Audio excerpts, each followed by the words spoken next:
കരയുന്ന കുഞ്ഞിനെ പാല് കിട്ടത്തുള്ളൂ എന്നുള്ള ആ ഒരു തത്വം നമ്മൾ പരിശോധിക്കുമ്പോൾ ഇങ്ങനെയുള്ള വേദികൾ മാത്രമല്ല അല്ലാതെ ഇടവകളിലും ഭദ്രാസനങ്ങളിലും സ്ത്രീകളുടെ അവകാശങ്ങൾക്കും അവരുടേതായിട്ടുള്ള പങ്കാളിത്തം വർദ്ധിപ്പിച്ചെടുക്കുവാൻ തക്കവണ്ണമുള്ള ഒരു ശ്രമം സഭയിൽ ശക്തീകരിക്കുവാൻ തക്കവണ്ണം ഇപ്പോഴും കാണുന്നതായിട്ടുള്ള സ്ത്രീകളുടേതായിട്ടുള്ള ഈ സമീപനം സഭയിൽ ശക്തീകരിക്കുവാൻ തക്കവണ്ണം ഇടയാകട്ടെ എന്ന് പ്രത്യേകമായിട്ട് ആശംസിക്കുകയാണ്.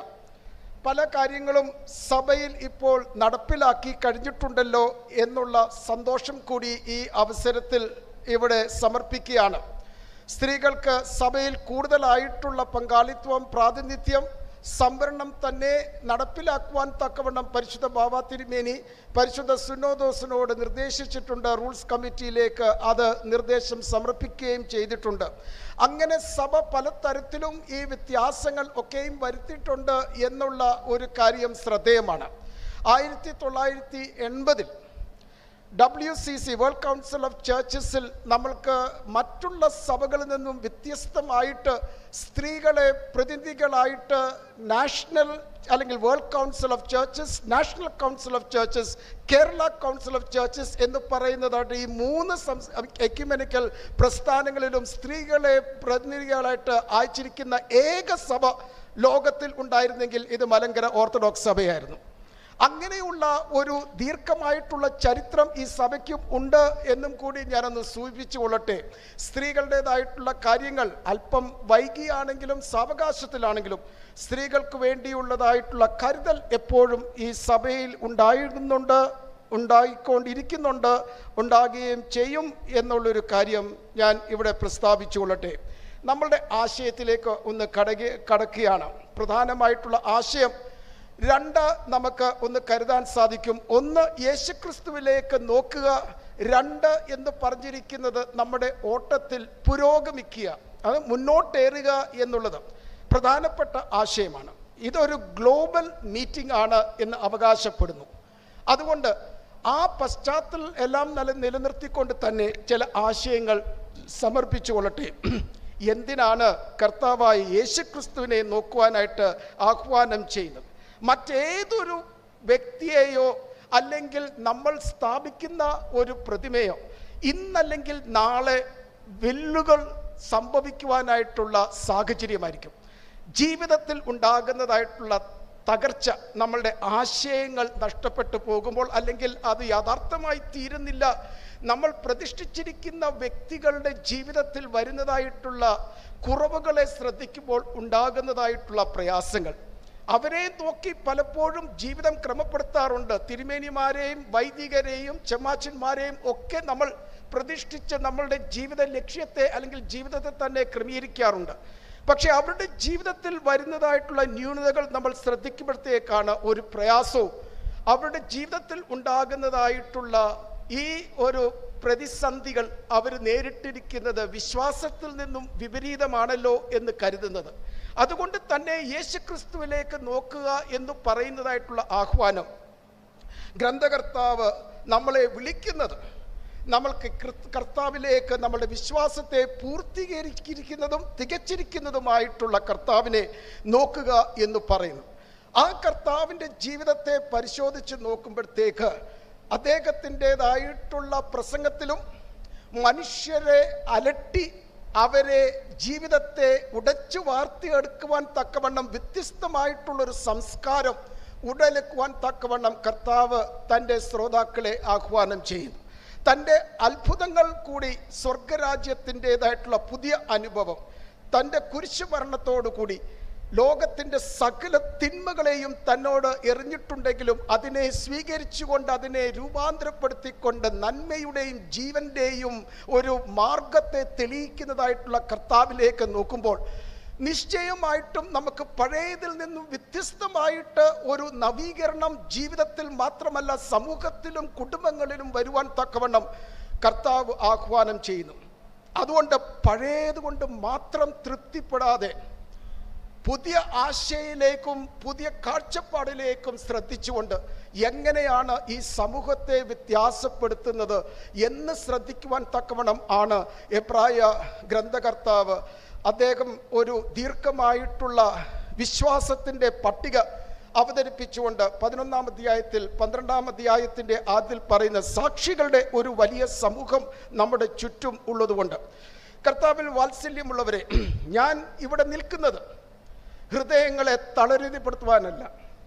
ഞാൻ നേരെ മറിച്ച് ചിന്തകളെ ഒന്ന്, അല്ലെങ്കിൽ ഓരോരുത്തരെയും ഒന്ന് അലട്ടുവാൻ വേണ്ടിയാണ്. കേട്ടിരിക്കുന്ന ആശയങ്ങൾ കൊണ്ട് നമ്മൾ തൃപ്തിപ്പെടുവാണെങ്കിൽ ഇവിടെ സമർപ്പിച്ചിരിക്കുന്നതായിട്ടുള്ള സിംബോസിയത്തിൽ ഉള്ള പേപ്പേഴ്സ്, അതിനെ എല്ലാം നല്ല കാര്യങ്ങളും ഉൾക്കൊണ്ട്, പക്ഷേ ഞാൻ പറയുന്നത് ഈ തരത്തിൽ പഴയതിനെ നമ്മൾ സുഖിപ്പിക്കുന്നതായിട്ടുള്ള ആശയങ്ങൾ കൊണ്ട് മാത്രം സമർപ്പിച്ചാൽ ഈ സഭ വളരാൻ പോകുന്നില്ല.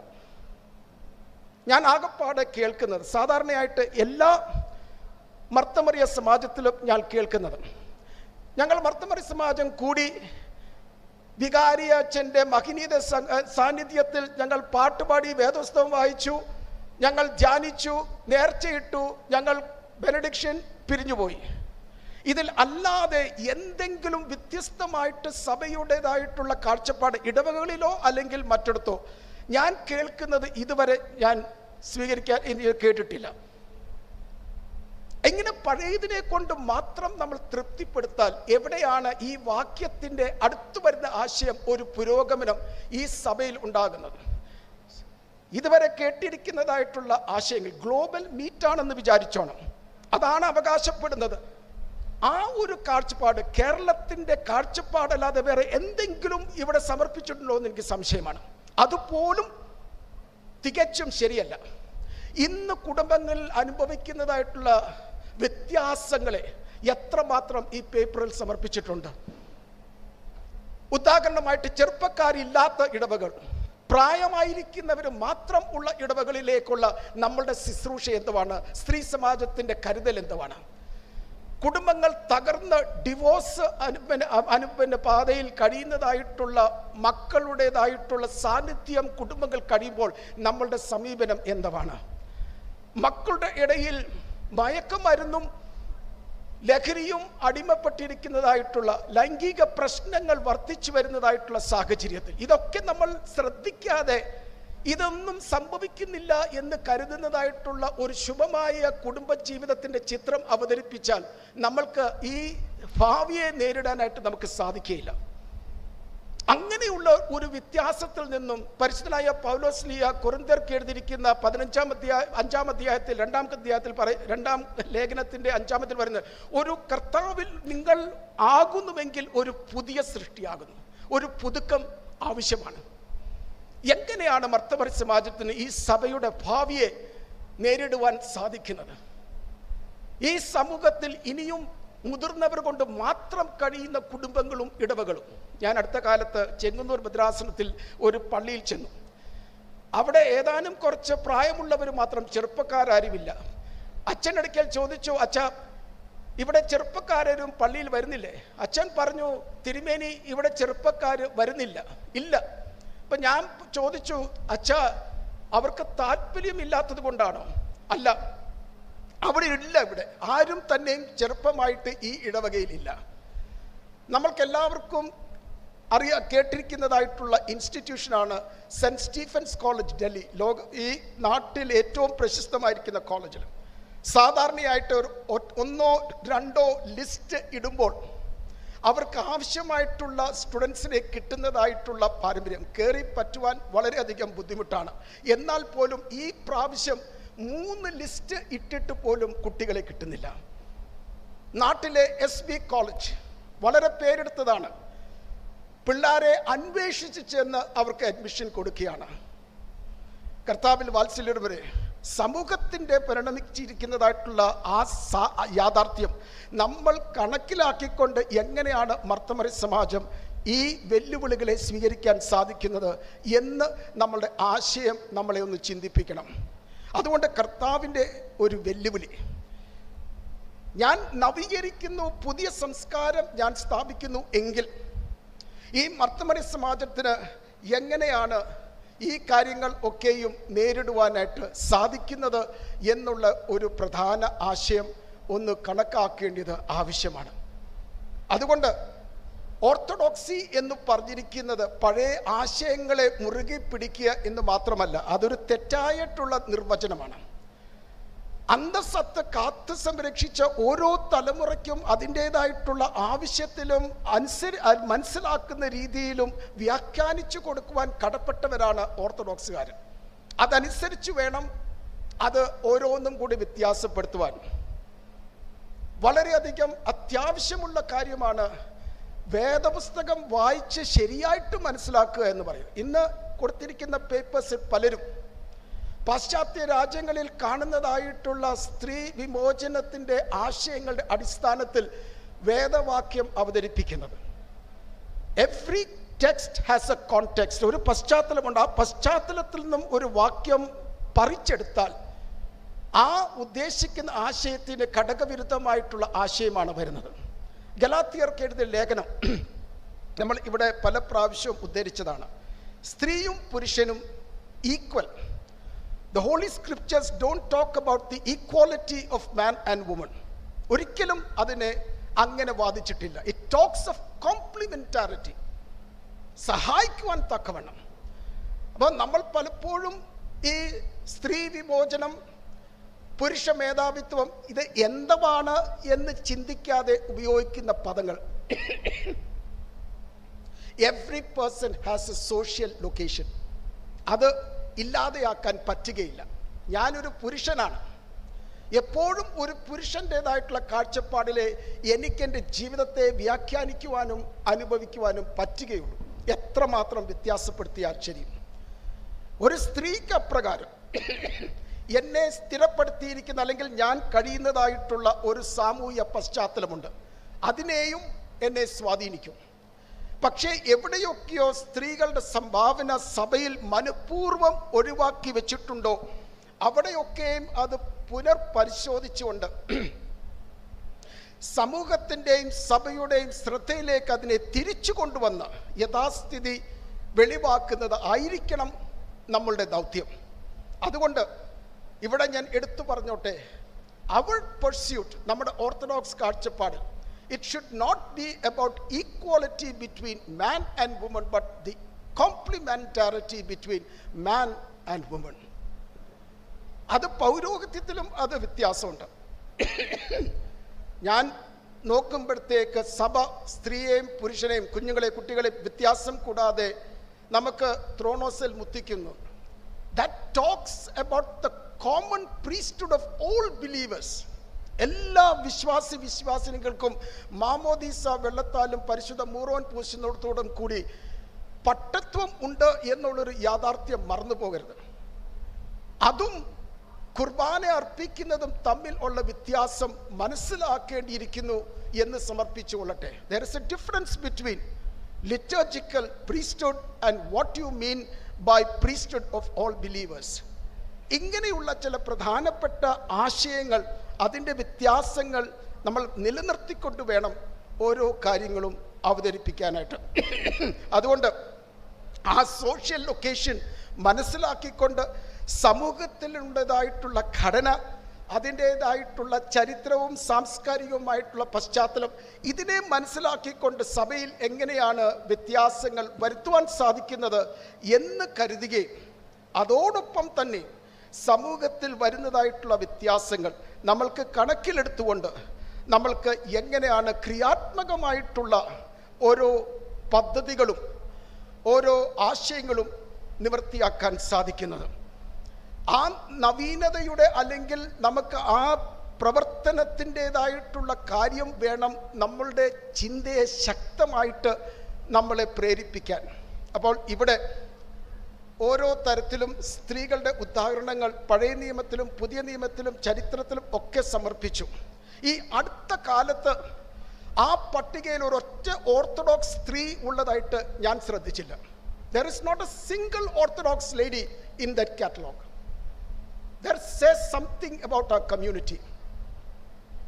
അപ്പോൾ സ്ത്രീകളെ പൊതുവായിട്ട് ഞാൻ പറയുന്നതിനകത്ത് പല കുഴപ്പങ്ങളും ഉണ്ടെങ്കിൽ പോലും സ്ത്രീകളെ പൊതുവായിട്ട് ഞാനിപ്പോൾ ചിത്രീകരിക്കാൻ പോകുന്നത് എൻ്റെ കാഴ്ചപ്പാട് അല്ലെങ്കിൽ നമ്മുടെ സമൂഹത്തിൻ്റെ പൊതുവായിട്ടുള്ള ഒരു ലക്ഷണം കൂടിയാണ്. ഒരു പ്രശ്നത്തിലും നമ്മൾ ഇടപെടാൻ താല്പര്യമില്ല. No conflict. നമ്മൾക്കിവിടെ ദലിത്തിൻ്റെ പ്രശ്നങ്ങളുണ്ട്, സ്ത്രീകളുടേതായിട്ടുള്ള വിഷയങ്ങളുണ്ട്, കുട്ടികൾക്കെതിരായിട്ടുള്ള വിഷയങ്ങൾ. ഒറ്റയൊരെണ്ണത്തിലും ഓർത്തഡോക്സുകാർ ചെന്നിട്ട് ഇടപെട്ട് അവരുടെ മുദ്രാവാക്യം ശബ്ദം കേൾക്കുവാൻ ഞാൻ സാധിച്ചിട്ടില്ല. We are comfortable in our comfort zones. അതുകൊണ്ട് അതിനപ്പുറമായിട്ട് പ്രവർത്തിക്കുവാനായിട്ട് ഈ ഒരു ആശയം നമ്മളെ പ്രേരിപ്പിക്കുന്നുണ്ടോ? കർത്താവ് നമ്മളെ വെല്ലുവിളിക്കുന്നത് നമ്മളുടെ ഈ സുഖം തരുന്നതായിട്ടുള്ള സാഹചര്യത്തിൽ നിന്നും നമ്മളുടെ അതിൻ്റെ വരുമ്പുകൾ കടന്ന് ഈ സമൂഹത്തിനെ ഉദ്ധരിപ്പിക്കുവാൻ തക്കവണ്ണം ഉള്ള പദ്ധതികൾ നമ്മൾക്ക് അവതരിപ്പിക്കുവാനായിട്ട് നമുക്ക് സാധിക്കുന്നുണ്ടോ? That is the question we have to face. What is the future of the Malankara Orthodox Church? സഭയുടെ ഭൂരിപക്ഷമാണ് ഇവിടെ ഇരിക്കുന്നത്. The majority of the church.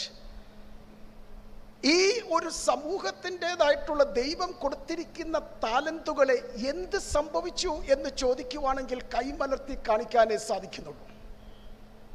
What happens to the talents given to every person sitting here? മാമോദീസ വെള്ളത്താൽ അവർക്ക് പരിശുദ്ധാത്മാവിൻ്റെ വരം ലഭിച്ചിട്ട് കൊടുത്തിരിക്കുന്ന താലന്തുകൾ എന്തിയെ? ഈ സഭയിൽ അത് കാണുന്നില്ല. സേവനം ഒരു വരം മാത്രം, മറ്റനേക വരങ്ങൾ ഉണ്ട്.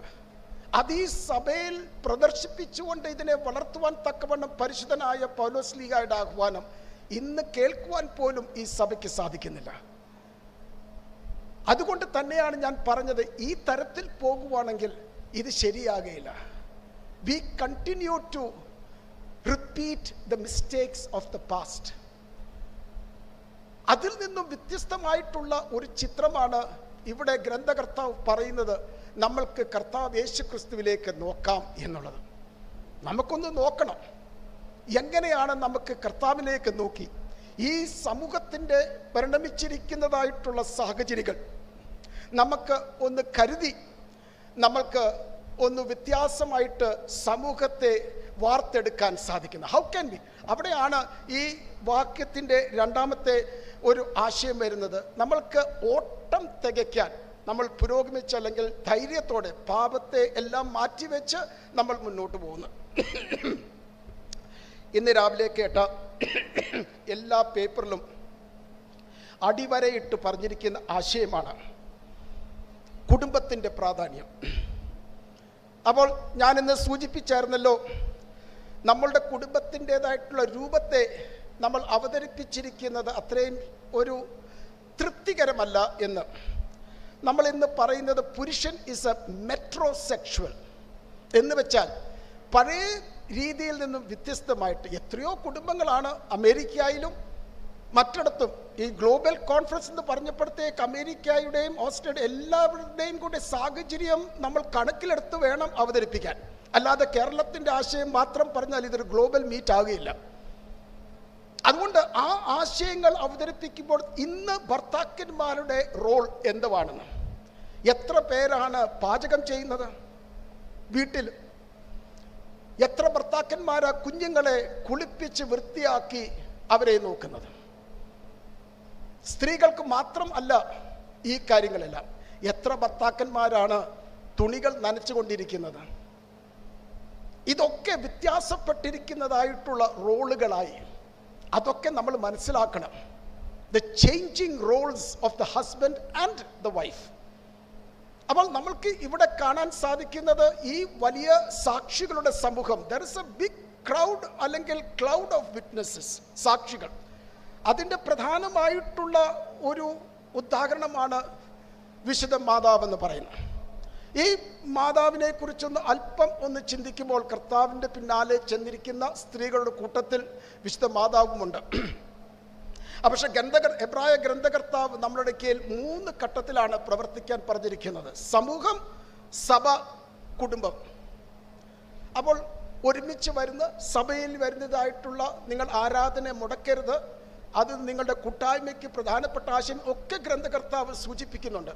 പക്ഷെ ഇവിടെ നമുക്കൊന്ന് കാണാൻ ഒന്ന് ശ്രദ്ധിക്കേണ്ടത് ഈ സംഘടനയുടെ വിശുദ്ധ മാതാവിൻ്റെ നാമത്തിലാണല്ലോ. മാതാവിൻ്റെ ജീവിതത്തിൽ 1-2 കാര്യങ്ങൾ ഞാനൊന്ന് എടുത്ത് ഒന്ന് സമർപ്പിക്കുവാനായിട്ട് ഉദ്ദേശിക്കുകയാണ്. ഒന്ന്, ആരാണ് യേശുക്രിസ്തുവിനെ ഈ പ്രാർത്ഥനകളെല്ലാം പഠിപ്പിച്ചത്? ആരാണ് യേശുക്രിസ്തുവിനെ ഈ പ്രാർത്ഥനകൾ എല്ലാം പഠിപ്പിച്ചത്? ശരിയാണ്, പൂർണ്ണ ദൈവവും പൂർണ്ണ മനുഷ്യനും ആയിരിക്കുന്നതായിട്ടുള്ള യേശുക്രിസ്തു ആരും ഒന്നും പഠിപ്പിക്കേണ്ട. പക്ഷേ മാനുഷികമായിട്ടുള്ള സാഹചര്യത്തിലും വളർച്ചയിലും നാം പരിഗണിക്കുമ്പോൾ അമ്മയുടെ മടിയിൽ ഇരുത്തിക്കൊണ്ട് ആ മകനെ പഠിപ്പിച്ചു കാണണം. ഇസ്രായേൽ മക്കൾ എല്ലാവരും ചൊല്ലുന്ന ആദ്യ പ്രാർത്ഥന ഷമാ ഇസ്രായേൽ ആഡോനായി എലോഹേനോ ആഡോനായി ഹേഹാഡ്. ഇസ്രായേൽ മക്കളെ ശ്രദ്ധിക്കുക, നമ്മുടെ കർത്താവ്, നമ്മുടെ നാഥൻ, നമ്മുടെ ദൈവം, അവൻ ഏകനാണ്. ആ പ്രാർത്ഥന ഈ ബാലൻ ഉച്ചരിക്കും. നമ്മൾ പിതാവും പുത്രനും പരിശുദ്ധരുവായും എന്ന് പറയുന്നത് പോലെ ആ ബാലൻ അമ്മയിൽ നിന്നോ അപ്പൻ്റെ അടുക്കൽ നിന്നോ കേട്ടിരിക്കുന്നതായിട്ടുള്ള വാക്കുകൾ ആ അമ്മയുടെ മടിയിൽ ഇരുന്നുകൊണ്ട് വേണം ഈ അമ്മ കാണാപ്പാടം പഠിച്ചിരിക്കുന്നതായിട്ടുള്ള മസുമൂറകളെല്ലാം പഠിച്ചിരുന്നത്. കാരണം അന്ന് സാക്ഷരത ജസ്റ്റ് 2%. പുസ്തകങ്ങളില്ല, ചുള്ളുകളില്ല. സംഘാലയങ്ങളിൽ ചെന്നിട്ട് കേൾക്കുന്നതായിട്ടുള്ള വായനയിൽ കൂടി മാത്രം കേട്ട് കാണാപ്പാടം ആക്കിയിരിക്കുന്നതായിട്ടുള്ള ഈ സങ്കീർത്തനങ്ങൾ തിരിച്ചു വീട്ടിൽ വന്നിട്ട് ആ ബാലനെ മടിയിൽ ഇരുത്തിക്കൊണ്ട് ഹൃദ്യസ്ഥമാക്കുവാനായിട്ട് പഠിപ്പിച്ചത് ഈ അമ്മ. അതുകൊണ്ട് ഒന്നാമത്തെ സങ്കീർത്തനം, അതുപോലെ തന്നെ രാത്രിയിൽ കിടക്കുന്നതിന് മുമ്പേ 121 സങ്കീർത്തനം ഉച്ചരിക്കുവാൻ അല്ലെങ്കിൽ ഏറ്റുപറയുവാൻ, രാവിലെ എഴുന്നേൽക്കുമ്പോൾ ദൈവത്തെ സ്തുതിക്കുവാൻ 148 തൊട്ട് 50 വരെയുള്ള സങ്കീർത്തനങ്ങൾ, ജീവിതത്തിൽ തകർച്ചയും പ്രയാസങ്ങളും ഒക്കെ വരുമ്പോൾ 51 സങ്കീർത്തനം, അങ്ങനെയുള്ളത് പ്രയാസങ്ങളും ബുദ്ധിമുട്ടുകളും വരുമ്പോഴത്തേക്ക് 23 സങ്കീർത്തനം, 22 സങ്കീർത്തനം, ഇതൊക്കെ ഈ ബാലനെ പഠിപ്പിച്ചത് ഈ അമ്മയാണ്. ഇന്ന് ഇവിടെ ഇരിക്കുന്നതായിട്ടുള്ള മിക്ക സ്ത്രീകൾക്കും അവരുടെ ഓർമ്മയിൽ പരിശോധിച്ചാൽ ഒരു അമ്മച്ചിയുടെയും അല്ലെങ്കിൽ തൊട്ടടുത്ത വീടുകളിലും ഇരിക്കുന്ന അമ്മമാർ വന്ന് മടിയിൽ ഇരുത്തി 1 സങ്കീർത്തനം പഠിപ്പിച്ചതും 23 സങ്കീർത്തനവും പഠിപ്പിച്ചതല്ലേ നമ്മളുടെ ഓർമ്മകൾ? ഇന്നവിടെ ഇത് എവിടെ പോയി? Where has this tradition gone? നമ്മൾക്ക് അടുത്ത കാലത്തൊക്കെയും ഈ പ്രാർത്ഥനകൾ ചൊല്ലുവാനായിട്ട് നമ്മുടെ അടുത്ത തലമുറയെ നമ്മൾ പഠിപ്പിക്കുന്നതായിട്ടുള്ള രീതി മറന്നുപോയിരിക്കുകയാണ്. So therefore they have no recourse for the problems in their life. അവരുടെ ജീവിതത്തിൽ നേരിടുന്ന പ്രശ്നങ്ങൾക്ക് സങ്കീർത്തനം ചൊല്ലുവാനായിട്ട് സാധിക്കുന്നില്ല, അറിയത്തില്ല. ഇന്ന് വൈദികർക്ക് ഞാൻ ഈ പറയുന്ന കാര്യം മനസ്സിലാകും. ധൂപം വീശുവാൻ കല്ലറയിൽ ചെന്നാൽ അത് കുക്ലിയോൻ ചൊല്ലിക്കഴിഞ്ഞാൽ പിന്നെ അനുഗ്രഹങ്ങൾ നിറഞ്ഞിരിക്കുന്നവനെ എന്ന് പറയുമ്പോഴത്തേക്ക് ആ ശ്മശാന ഭൂമിയിൽ ഉണ്ടാകുന്നതായിട്ടുള്ള ഒരു ശൂന്യതയെക്കാളും വലിയ ശൂന്യതയാണ് പുറത്ത് കേൾക്കുന്നത്. ആർക്കും അറിയത്തില്ല ഈ പ്രാർത്ഥന തുടരുവാൻ. അങ്ങനെയുള്ള അജ്ഞതയുടെ ഒരു പാരമ്പര്യം ആണ് ഈ കുടുംബത്തിൽ നമ്മൾ നയിക്കുന്നത്. അവിടെയാണല്ലോ തകർച്ച വരുന്നത്. അപ്പം ഇന്ന് രാവിലെ പറഞ്ഞിരിക്കുന്ന സ്ത്രീകൾ പേപ്പർ അവതരിപ്പിച്ചത് കുടുംബത്തിൻ്റെ ആത്മീക വളർച്ച, മക്കളെ പള്ളിയിൽ കൊണ്ടുവരുവാൻ, അവരെ പരിശീലിപ്പിക്കുവാൻ, ഇടേണ്ടതായിട്ടുള്ള വസ്ത്രം എന്തുവാണെന്ന് പഠിപ്പിച്ചു കൊടുക്കുവാൻ, നോയമ്പ് നോക്കുവാൻ.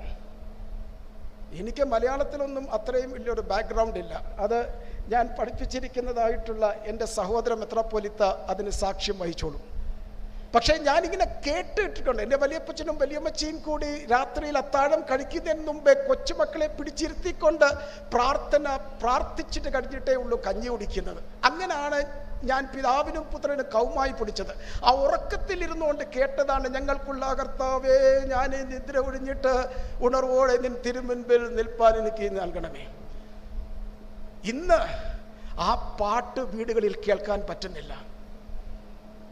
ഇന്ന് ആ വീടുകളിൽ ഇത് പറ്റുന്നില്ല. പ്രാർത്ഥിക്കുന്ന രീതി നമ്മുടെ കുടുംബങ്ങളിലില്ല. എവിടെ പോയി നമ്മുടെ പാരമ്പര്യം, നമ്മുടെ സ്ത്രീകളുടെ ദൗത്യം, അവരുടേതായിട്ടുള്ള ദൈവവിളി? അഭിവന്യ ക്രിസോസ്റ്റമോസ് തിരുമേനി മലബാർ ഒരു ദിവസം സന്ദർശിച്ചപ്പോൾ ഈ ഒരു ഉദാഹരണം പറയുന്നത് ഞാൻ ഇവിടെ ആവർത്തിക്കുകയാണ്. വളരെ പ്രസക്തിയുള്ളതാണ്. ഒരു പാവപ്പെട്ട മലബാറിൽ ഉള്ള വീടുകൾ സന്ദർശിപ്പം അവസാനം വൈകുന്നേരത്ത് ഒരു പാവപ്പെട്ട ഒരു വിശ്വാസിയുടെ വീട്ടിൽ ചെന്നു. ഒരു കുടില് മാത്രം, 4 തൂണേൽ ഏതാണ്ടൊക്കെ ഓലകൾ പറിച്ചു വെച്ചിട്ടുള്ളതാണ്. ഭാര്യയും തൊട്ടടുത്ത് നിൽപ്പുണ്ട്, 2 കുട്ടികളുമുണ്ട്. അപ്പോൾ അന്ന് അച്ഛനായിരുന്ന തിരുമേനി അവിടെ ചെന്ന് ചോദിച്ചു, എങ്ങനെയുണ്ട് കാര്യങ്ങൾ? ഭാര്യ ഭർത്താവിനടുക്കൽ നോക്കി, ഭർത്താവ് കുഞ്ഞുങ്ങളെ നോക്കി കണ്ണുനീരോടെ ആ മനുഷ്യൻ പറയുകയാണ്, അച്ഛാ, കലത്തിൽ കഞ്ഞിയില്ല, അറയിൽ അരിയില്ല, പക്ഷെ എനിക്കൊരു ആശ്വാസമുണ്ട്, ഞാനും എൻ്റെ കുടുംബവും പ്രാർത്ഥിക്കാതെ ഉറങ്ങത്തില്ല അച്ഛാ. ഞാനും എൻ്റെ കുടുംബവും പ്രാർത്ഥിക്കാതെ ഉറങ്ങത്തില്ല. ഇന്ന് കലത്തിൽ കഞ്ഞിയുണ്ട് നമുക്കെല്ലാവർക്കും, അറയിൽ അരിയുമുണ്ട്, പക്ഷേ പ്രാർത്ഥിക്കാൻ മറന്നുപോയിരിക്കുന്നവരാണ് നമ്മൾ. ഈ മാതാവിൻ്റെ ജീവിതം നമ്മളെ പഠിപ്പിച്ചിരിക്കുന്നത് അതല്ല എന്നുള്ളതാണ്, ഒരു വ്യത്യസ്തമായിട്ടുള്ള സംസ്കാരം. അതിലേക്ക് ഞാനൊന്ന് കടന്നു വരട്ടെ. നമ്മൾ സാധാരണയായിട്ട് വിശുദ്ധ ഗ്രന്ഥങ്ങളിൽ സമാന്തര സുവിശേഷങ്ങളാണെങ്കിൽ, പ്രത്യേകിച്ച് യോഹന്നാൻ്റെ സുവിശേഷം 19-ാം അധ്യായത്തിൽ അവിടെ വിശുദ്ധ യോഹന്നാൻ വിവരിക്കുന്നത് മാതാവും മാതാവിൻ്റെ സഹോദരി ക്ലെയോപ്പൻ്റെ ഭാര്യയും മഗ്ദലന മറിയവും കൂടെ അവിടെ ദൂരത്ത് നിന്ന് ഇത് നോക്കിക്കൊണ്ടിരുന്നു, വീക്ഷിച്ചുകൊണ്ടിരുന്നു, കർത്താവിനെ കുരിശിൽ തറച്ചിരിക്കുന്നു. അപ്പം നമ്മൾ സാധാരണയായിട്ട് ഇതിനെക്കുറിച്ച് ചിന്തിക്കുന്നത് അമ്മയും കൂടെയുള്ളവരും വിലപിച്ചുകൊണ്ട് നിൽക്കുന്നു. ഞാനൊരു വ്യത്യസ്തമായിട്ടുള്ള വ്യാഖ്യാനം സമർപ്പിച്ചുകൊള്ളട്ടെ. അതാണല്ലോ തിരുവെഴുത്തുകളുടെ ഒരു സ്വഭാവം. അടങ്ങിയിരിക്കുന്നതായിട്ടുള്ള മറവായിരിക്കുന്ന അർത്ഥങ്ങളെ ഓരോ സമയത്തും കണ്ടെടുത്തുകൊണ്ട് സമൂഹത്തിൻ്റെ ഉത്തേജനത്തിന് വേണ്ടി സമർപ്പിക്കുക എന്നുള്ളതാണ് തിരുവെഴുത്തുകളെ വായിക്കുക, പുനർവായിക്കുക എന്നുള്ളത്. അവിടെ മാതാവ് നിന്ന് കർത്താവിനെ നോക്കുമ്പോഴത്തേക്ക് വിലപിക്കുകയല്ല, തൻ്റെ മകനെ കുറിച്ചുള്ള ബോധ്യം വർദ്ധിച്ചു വരികയാണ്. ഒറ്റയടിക്ക് യേശു ക്രിസ്തു ആരാണെന്ന് ഈ മാതാവ് മനസ്സിലായില്ല, പക്ഷെ ആ വിശ്വാസം വളർന്നു വരികയാണ്. എൻ്റെ ഭാവനയിൽ ഞാൻ നോക്കിക്കൊണ്ട് ഞാൻ പറയുകയാണ്, ആ യേശു ക്രിസ്തുവിനെ കിടക്കുമ്പോൾ അമ്മ ധൈര്യം കൊടുക്കുകയാണ്, എൻ്റെ മകനെ, നീ ലോകത്തെ രക്ഷിക്കുവാൻ തക്കവണ്ണം നിന്റെ പിതാവ് നിനക്ക് തന്നിരിക്കുന്ന ദൗത്യം നിർവഹിക്കുക. അതിനുവേണ്ടി ഞാൻ പഠിപ്പിച്ചിരിക്കുന്ന സങ്കീർത്തനങ്ങളും പ്രാർത്ഥനകളും നിന്നെ ശക്തീകരിക്കട്ടെ. അതുകൊണ്ടാണ് അമ്മ പഠിപ്പിച്ചിരിക്കുന്നതായിട്ടുള്ള സങ്കീർത്തനം തൻ്റെ മകൻ ഉദ്ധരിച്ചിരിക്കുന്നത്, എൻ്റെ ദൈവമേ, എൻ്റെ ദൈവമേ, നീ എന്നെ കൈവിട്ടതെന്ത്? അത് നിരാശയുടെ നിലവിളിയാണ്. It is not a cry of dereliction. തൻ്റെ പിതാവ് തന്നെ വിട്ടുപോയതല്ല, തൻ്റെ വിശ്വാസത്തെ പ്രഖ്യാപിക്കുന്ന ധീരതയുടെ വാക്കുകളാണ്. 22-ാം സങ്കീർത്തനം നിങ്ങളൊന്ന് വായിച്ചു നോക്കുക.